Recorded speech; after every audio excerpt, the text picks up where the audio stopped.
sometimes referred to as classical liberalism. They include freedom of inquiry, freedom of thought, freedom of debate, and rationality.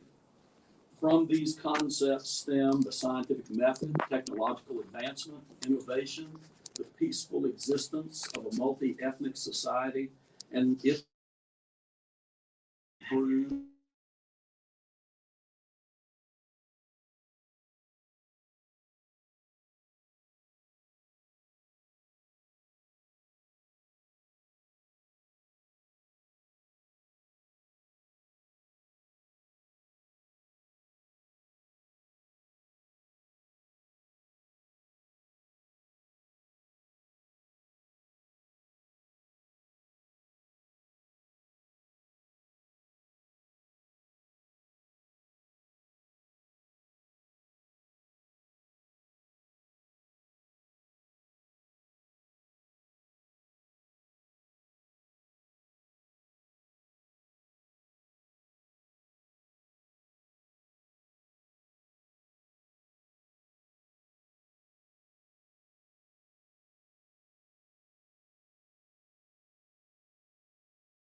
we can't simply respond that doctrine violates our constitutional principles of equality, because of course it does. That, according to Delgado and Stefancic, is the point and the goal. Replace the existing order with a new order, one that preaches the only remedy to past discrimination is present discrimination, and that everything we see and do boils down to race and a racial hierarchy, the intersection of race and power. This doctrine is ascendant in American culture and in parts of North Carolina. I oppose it, I will combat it, and will combat it with everything that I have, because I believe the doctrine undoes the framework that has produced the most successful ongoing experiment in government in the history of mankind. There are, I think, two separate but related questions at hand. The first is the narrower question of how, if at all, the public school system should consider this doctrine. The second is the broader question of whether this doctrine will succeed in displacing pillars of America's liberal order, an outcome the doctrine's founders openly pursued. I think the path to finding the larger answer to both questions is to remain true to the American ideals we seek to defend. We can, and hopefully will, pass a law to prohibit indoctrinating students while preserving the principle of freedom of thought. Children must learn about our state's racial past and all of its ugliness, including the cruelty of slavery, the 1898 Wilmington race riots, the Jim Crow era. But students must not be forced to adopt an ideology that is separate and distinct from history, an ideology that attacks the very foundations of the liberal order and that promotes present discrimination so long as it's against the right people as anti-racist.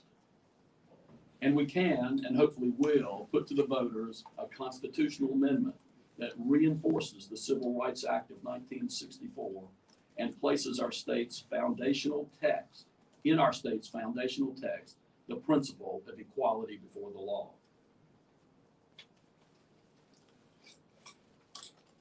When we see somebody every day, we don't notice their physical changes over time. Only by looking at old photographs can we truly grasp the transformation that's taken place. As I considered how to approach critical race theory in public education, I thought it made good sense to look back, to truly put into perspective the transformation that's underway right now. Then Senator Barack Obama told us in 2004, there is not a Black America and a white America, and a Latino America and an Asian America. There's the United States of America.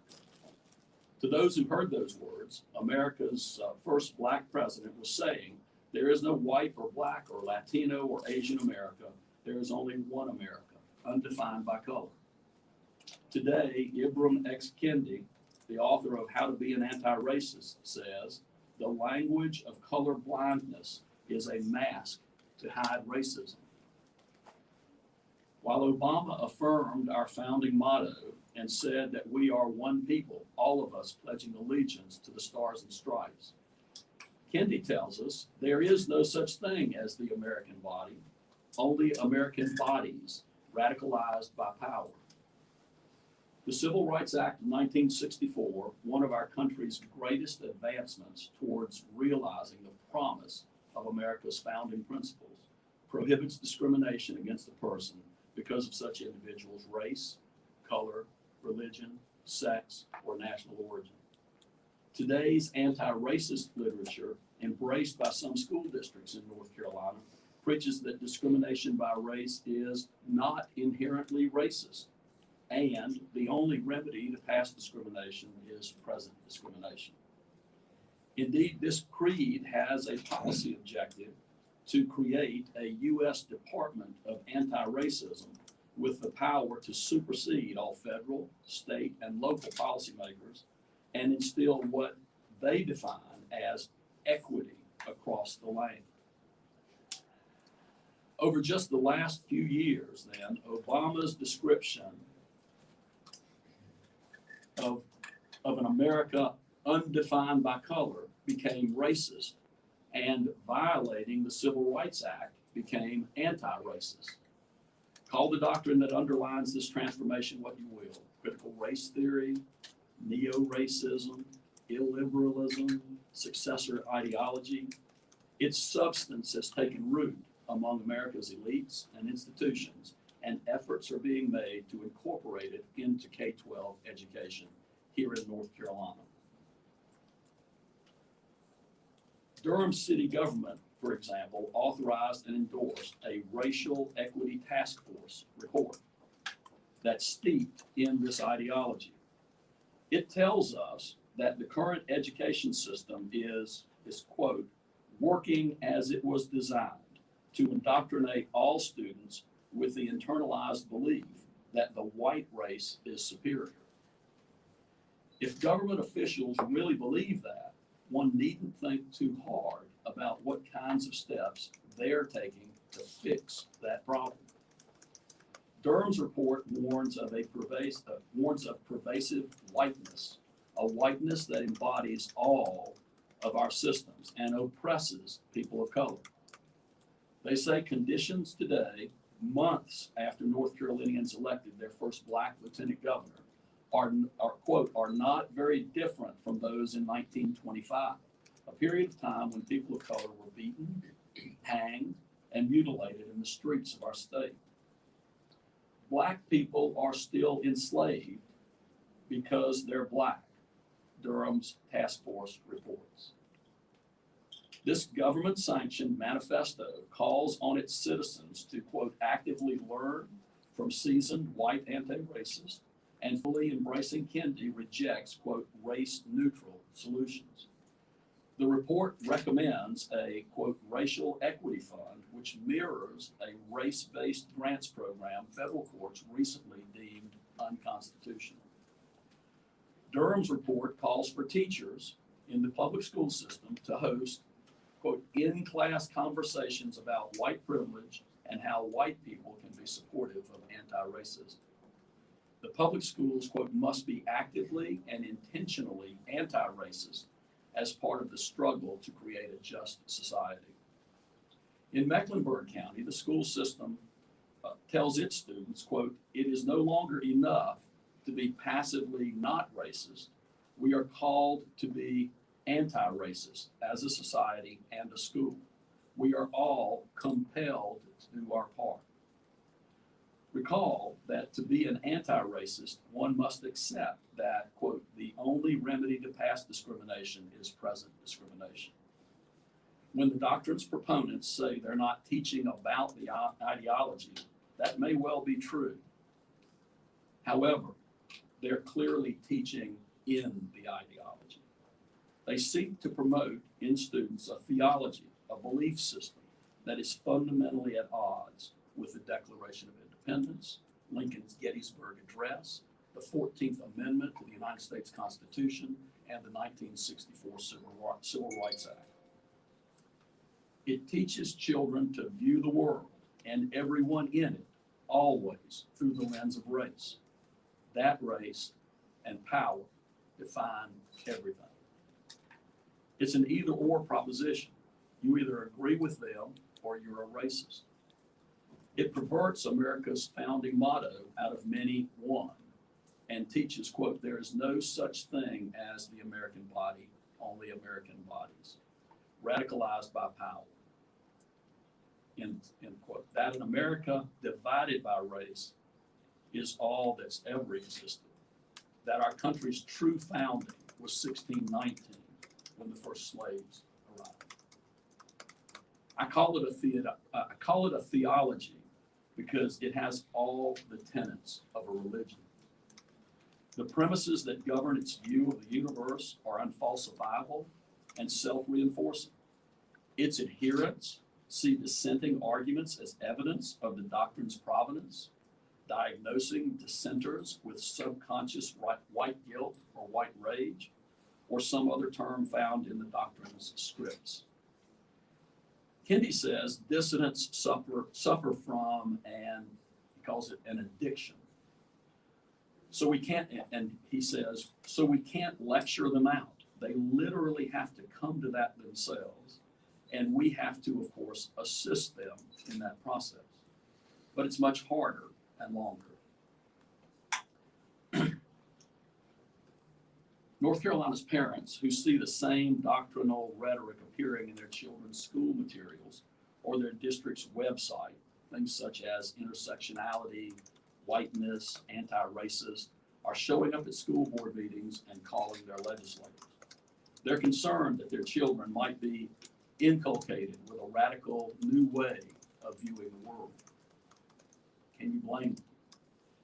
And those who question the doctrine are told that it either doesn't exist or is urgently needed to combat an epidemic of white supremacy. Well, both of those things can't be true. When pressed, its followers present the orthodoxy as unassuming, even gentle. We just want to learn about America's past. Yet the doctrine's foundational scripts present a radical endgame. Quote, unlike traditional civil rights, which embraces incrementalism and step-by-step progress, critical race theory questions the very foundations of the liberal order, including equality theory, legal reasoning, enlightened rationalism, and neutral principles of constitutional law. That's the end of that quote. Again, they question the very foundations of liberal order, equality theory, reasoning, rationalism, neutrality. These are how the authors of critical race theory and introduction describe their own doctrine.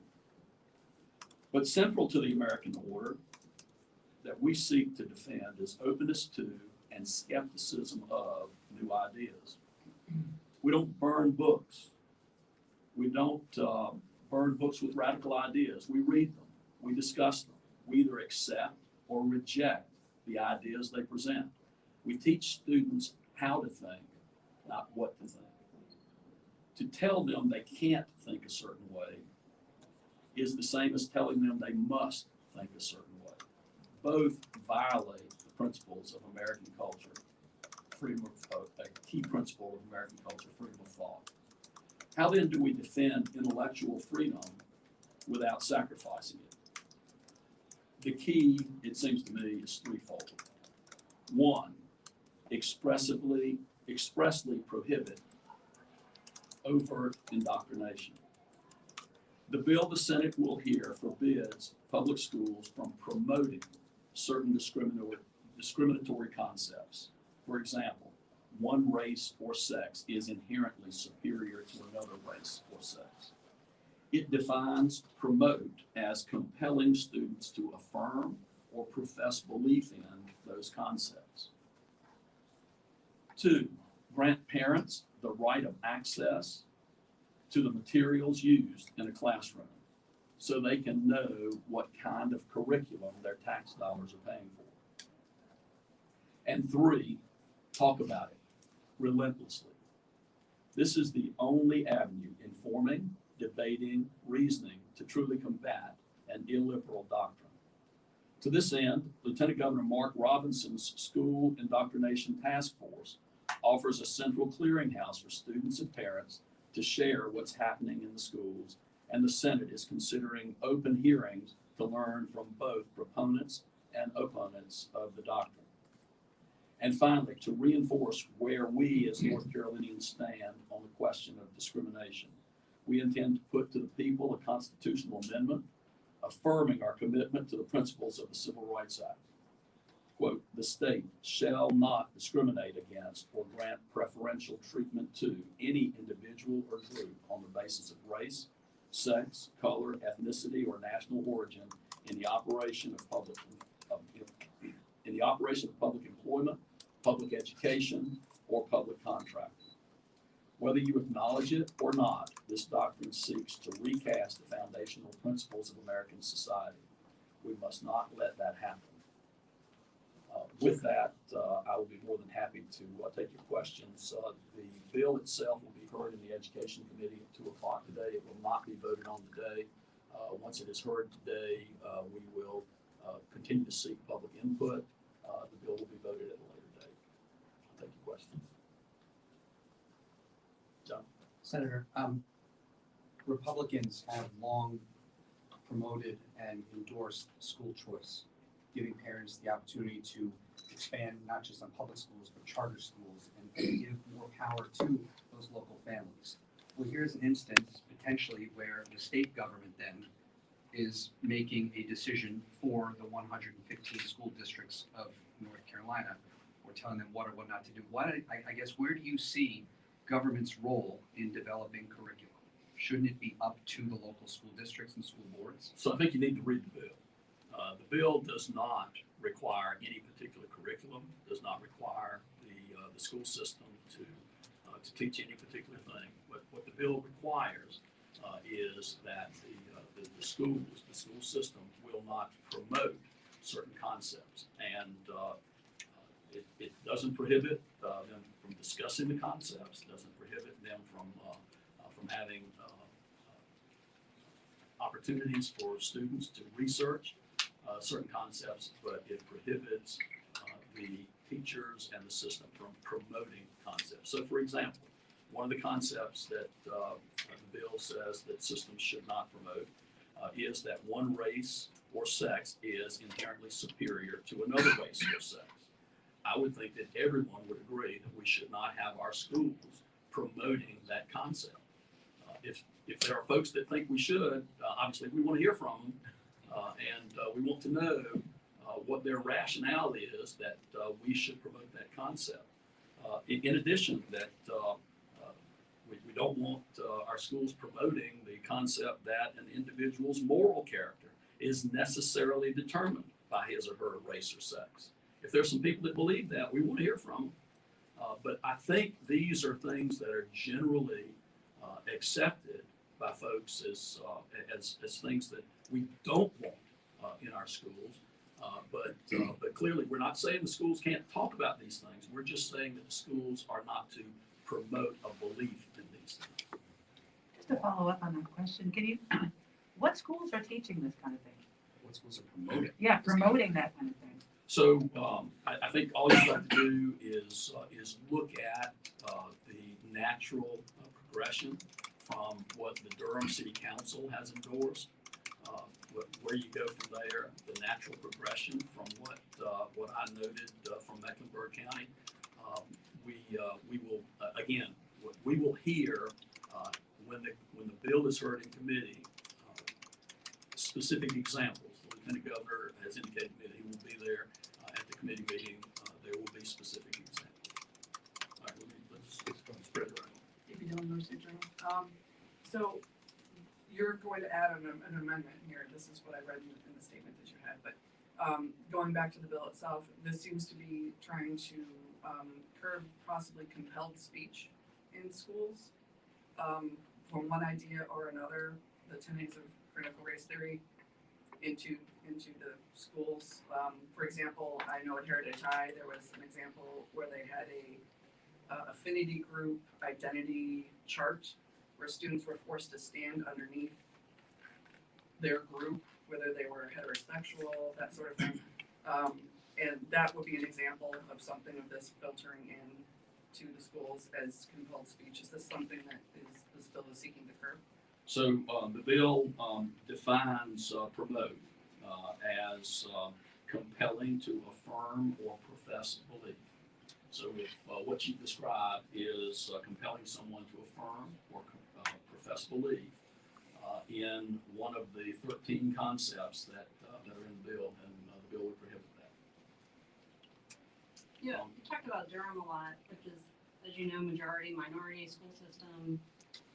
So how would you address concerns that the bill would result in whitewashing of history because teachers will be worried about teaching certain things, depending, and then also, I mean, Cooper's just going to veto this, right? So I mean, I guess what are your, is it more about, you know, that the chamber majority wants to pass this, and that this is something that, you know, as a party that you want to, you know, say that this is something that's important to us that we want to do? So I think as a people, we should be willing to stand up for what we believe in, and we as a people should be willing to place into statute and into our Constitution those things. The fact that any particular system has any particular breakdown of racial characteristics really is irrelevant in terms of what this bill seeks to do. And if the governor is in favor of saying that one sex or race is inherently superior to another race or sex, he can veto the bill. But isn't it true that if you add this amendment to the bill, he can't veto it? He can't veto a constitutional amendment. They'll be running separately. Oh, they will be separate, okay. So, as I understand in the bill, there's a provision in there that says that nothing is meant to infringe on anybody's First Amendment rights in the process. But practically, how do you see this actually playing out if something like this were to pass, that it wouldn't in some way infringe on somebody's free speech just as they walk into a school and want to speak about one of these concepts in some way? It does not prohibit anyone from speaking of any of these concepts. What it seeks to prohibit is the idea of promoting those concepts to the point where they are compelling or students to affirm or profess belief in the specific concepts that are listed. You know, if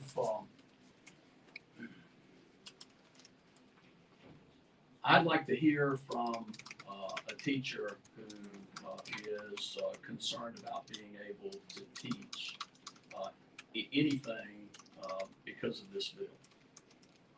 I don't believe, and I don't believe a fair reading of the bill prohibits a teacher from in providing instruction in any area of history, from telling students that the teacher thinks you ought to look at this, that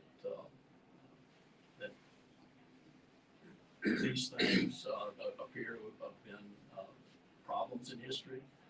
But again, we want our students to learn to think for themselves, not to be indoctrinated in a particular way.